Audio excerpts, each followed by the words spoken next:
As you may know, Fannie Willis and her partner, lover, whatever you want to call them, are currently being looked at by the judge there. There could be action against them. I really don't know what's going to happen. It's a complicated case. It makes for very good television, but it is a very complicated case to understand. But one thing is not complicated, and that is that the district attorney should not be romantically involved with an attorney in the office. I think that that is a problem. It creates the wrong appearance, and especially when you're the district attorney and you're going to have to be dealing with cases of corruption, both in the public and in the private sector. District attorneys are very important people in our legal system. And I'm not saying they need to be perfect people, no such thing, but they need to have a little common sense. And I don't think it's a good idea for our justice system to have a district attorney romantically involved with an attorney in the office. So I think on those grounds alone, these two people should be removed from the office. I'm not talking about perjury and going to jail or anything like that. I don't know enough to go that far. Now, there are some people like Professor Dershowitz, who's not a Republican, who thinks that there should be perjury charges against them. But, I'll leave that to people like the professor and other people a lot smarter than me to talk about that. But I'm only talking specifically here about the appearance, the idea that a district attorney is romantically involved with an attorney in the office. In my opinion, that is simply a huge mistake. And what we need to have is a situation where if the district attorney likes or falls in love with somebody in the office or whatever, one of the two has to be smart enough to say, hey, we cannot do this. So one of us has to resign, one of us has to leave work, whatever. But you shouldn't have these kinds of relationships in the office of the district attorney, in my opinion, especially when one of the two is the district attorney, as in this case. So that alone, in my opinion, should disqualify both of these people, Fannie Willis and the partner. I can't think of his name right now, but it doesn't matter. But the partner and the district attorney, Fannie Willis, should be disqualified.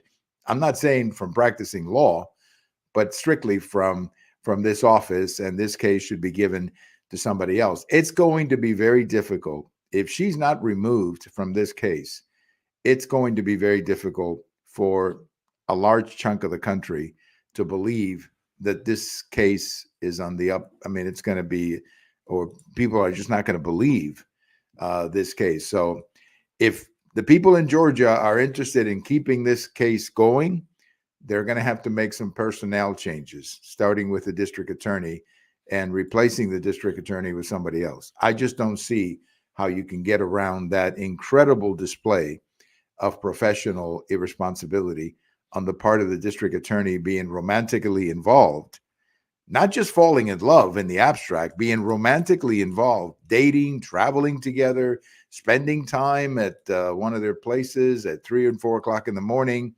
That's not something you need or want as part of your job as district attorney. So that's where I'm coming down on this. I don't know what's going to happen.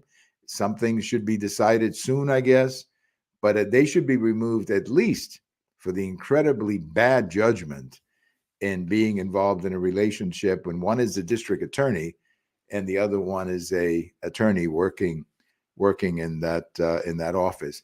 Well, I've got a post over at the American Thinker, and it has to do with the state of Illinois.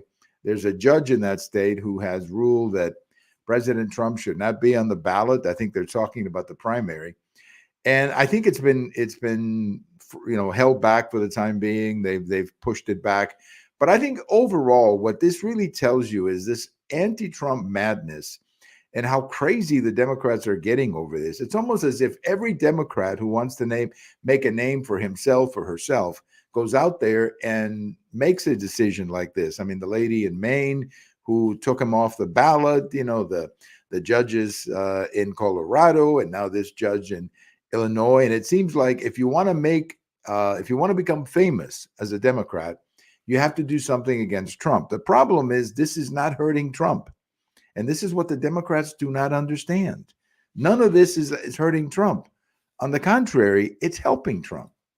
If you look at the polling data, you'll notice something that if you go back to the first week of August 2022, Trump was not the guy running away with the nomination. In fact, at that time, Trump and DeSantis were pretty much in a dead heat for the nomination. And then, they sent the FBI into Trump's home.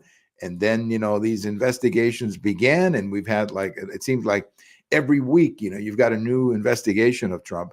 And what all of this has done is it has actually made Trump politically stronger. Instead of weaker, he's stronger.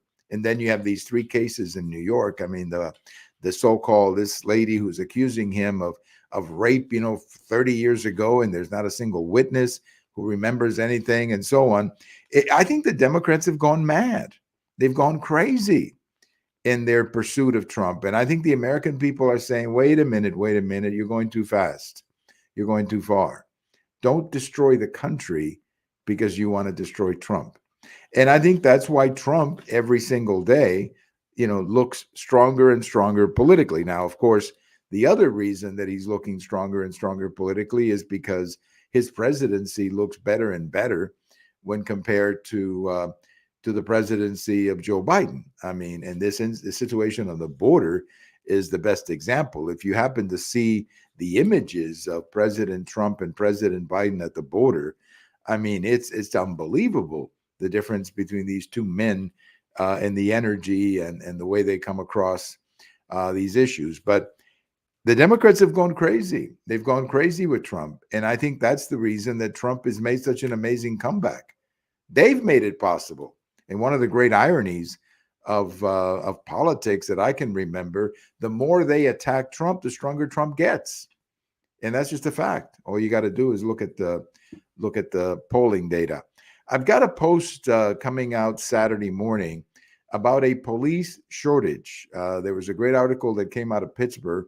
The police department in Pittsburgh is severely understaffed, not just understaffed, but severely understaffed.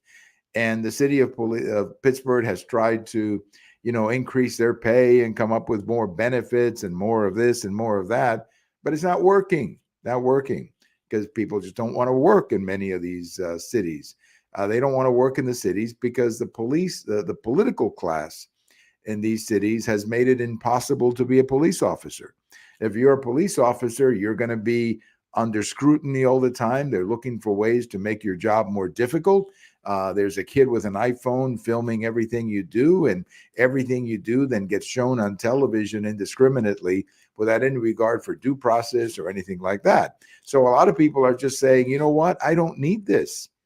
And they're walking out. They're leaving the police force in many of these cities.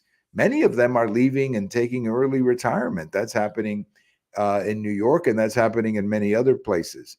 And the local authorities are trying to get them back by offering more money, but it's not working, because this is not about money. This is about respecting the police force and understanding that they have a very difficult job to do.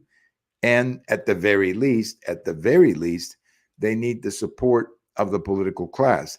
By the way, this is not saying that the police should be supported unconditionally. Nobody is saying that a police should not be tried or suspended for wrongful behavior. If you're a police officer and you're out of line and you do something that you shouldn't be doing, of course, we should discipline the person, including taking legal action against that person. But those are 1 in a million. 99% of the police do a good job. They protect us. They defend us. And the least they could have is the support of the political class in many of these cities, and they don't have that. And that's why these cities cannot find people. That's why recruiting is way down in these urban areas. Now, I don't know if the same problem occurs, let's say, in other cities, and particularly cities that are more Republican. I don't think, for example, here in our area, that there's a police shortage in, let's say, Fort Worth or Denton or other parts of the state that are more Republican. I don't know that.